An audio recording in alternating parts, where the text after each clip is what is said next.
we have the answer. Everybody else is wrong. I mean, they had great food. Wow, best food. But I didn't know how to understand, because the devotees at that time were very young, very new, and they didn't really know how to preach very well. And so they were presenting things in a kind of a dogmatic way, like, you have to give up eating meat. You have to chant this mantra. Prabhupada is the greatest guru ever. And I was going, yeah. I hate that all the groups tell me the same thing. Well, what do they have? They have Guru Maharaji. Guru Maharaji is the greatest guru ever. Reverend Sun Young Moon is the greatest guru ever. Go down the list. Yogi Ananda. He's the greatest guru ever. Oh yeah, okay, sure. But here I had real evidence in my field of expertise. I'm supposed to be a professional composer. I'm supposed to know how to produce music. This is why I was asking this question. I always wanted to be a composer, since I was a little kid. Why or how do I write music that has a specific effect on people? If, let's say, I want to make people happy, or I want to make them sad, or I want to put them through a bunch of changes, how do I do that?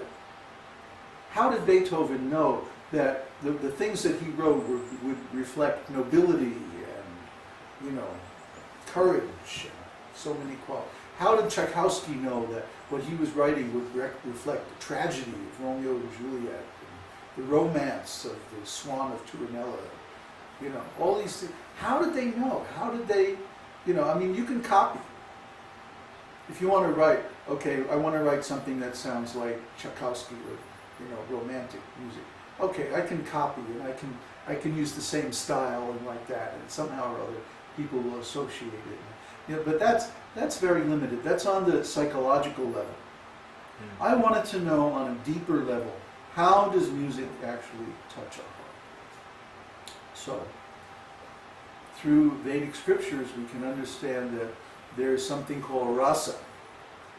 Rasa means the sweet taste of a particular relationship.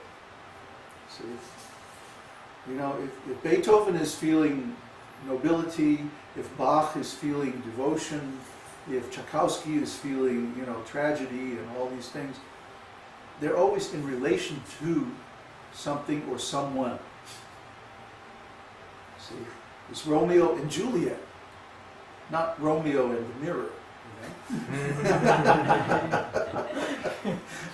So, how did they get this? Well, they had some great talent and they had some inspiration. But I wanted to know, like, scientifically. I was a scientist. I was brought up like that, I was into science, physics, especially, and astronomy and electronics and stuff like that. I was really into all that stuff. So I wanted something like physics, where if you know 2 or 3 equations, basically you can derive the whole rest of physics from that, right? Give me something like that for music. Nobody could give. But then when I came across the science of rasa, then it was all clear. You have the harmonic series, and then you extract the overtones, the partials from the harmonic series, and those ratios of vibrations each have a specific emotional taste. And then you put those together into scales, and the combined effect of all those notes has a specific mood.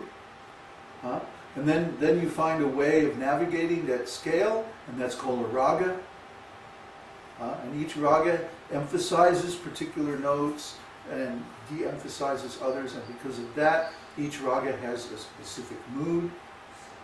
And then I got that far, and I hit a wall. Okay, why are these certain ragas played at a specific time of the day? Nobody could explain this to me. And I had to go deep into this subject of rasa, deep into Krishna's pastimes. It took me 20 years to understand the answer to this question. That because Krishna every day has a routine, a schedule of pastimes. And these are called Ashtakaliya Leela, the eightfold daily pastimes of the Lord. So every day, Krishna gets up very early in the morning, and he is out in the forest with the gopis. They're like, passed out. And they all wake up, it's very early, and the birds start twittering, and the sun begins to come up, and then Vrinda Devi comes and says, Radha, Krishna, come on, you have to get home. You don't want your parents to discover that you're not in your bed. Oh, this would be terrible. Come on, let's go. So there's this big scene, and there's the parting, and then they run home, and then they crawl into the bed just as the sun comes up, and Mother Yashoda comes into the room. Oh, Krishna! Time to herd the cows. Come on, let's get up. And he's like, oh, can't I sleep just a little longer? Oh, Krishna is so tired. He's such a good boy, and he works so hard raising, taking care of the cows. Okay, just sleep a little longer. So finally Krishna gets up and takes a shower and gets dressed, has breakfast cooked by Radharani, and then he goes out with the cowherd boys and the calves into the forest, and they have all kinds of adventures and, killing demons and all this stuff. And then they have lunch, which is a huge, big production. And then they all take naps, except for Krishna. He sneaks off and meets Radharani somewhere in the forest. And then he comes back. There's more cowherd boy adventures. They come back to the village. Then they all get cleaned up, have dinner, and then the family sits down and they hear recitations by the sages from the Vedas, like we're doing right now, about the same time, on sundown. And then Mother Yashoda tucks Krishna into bed and says good night, and they all go to sleep, except Krishna. He gets up, sneaks out of his room, down the drain pipe, or whatever, and he goes out with the gopis. So then they're out in the forest dancing and having all kinds of romantic adventures and like that. And then finally they pass out with sheer exhaustion about 2 o'clock in the morning, and then the whole thing starts all over again the next day. So of course, during this whole day schedule, there are many, many different moods, different activities, different styles of worship and service of Krishna, and all these things are going on in association with his devotees. Their relationships. And these relationships have a certain taste, and that taste can be expressed by a particular raga.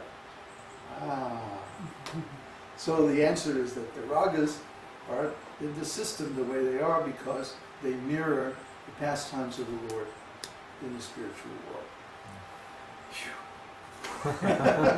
That was such a big, huge realization. Took a long time because that had been forgotten. The system was there, and it had become a tradition.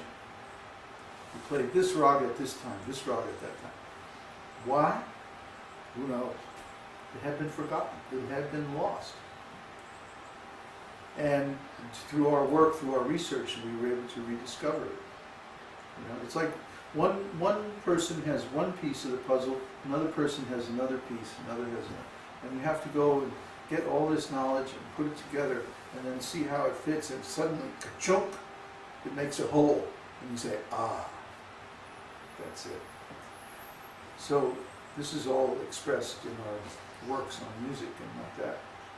But the important point is, all this knowledge is implicit in the scriptures. You have to tease it out. You have to analyze the scriptures, not just read them like a novel or something, or on the other hand, some kind of technical book, But really contemplate them.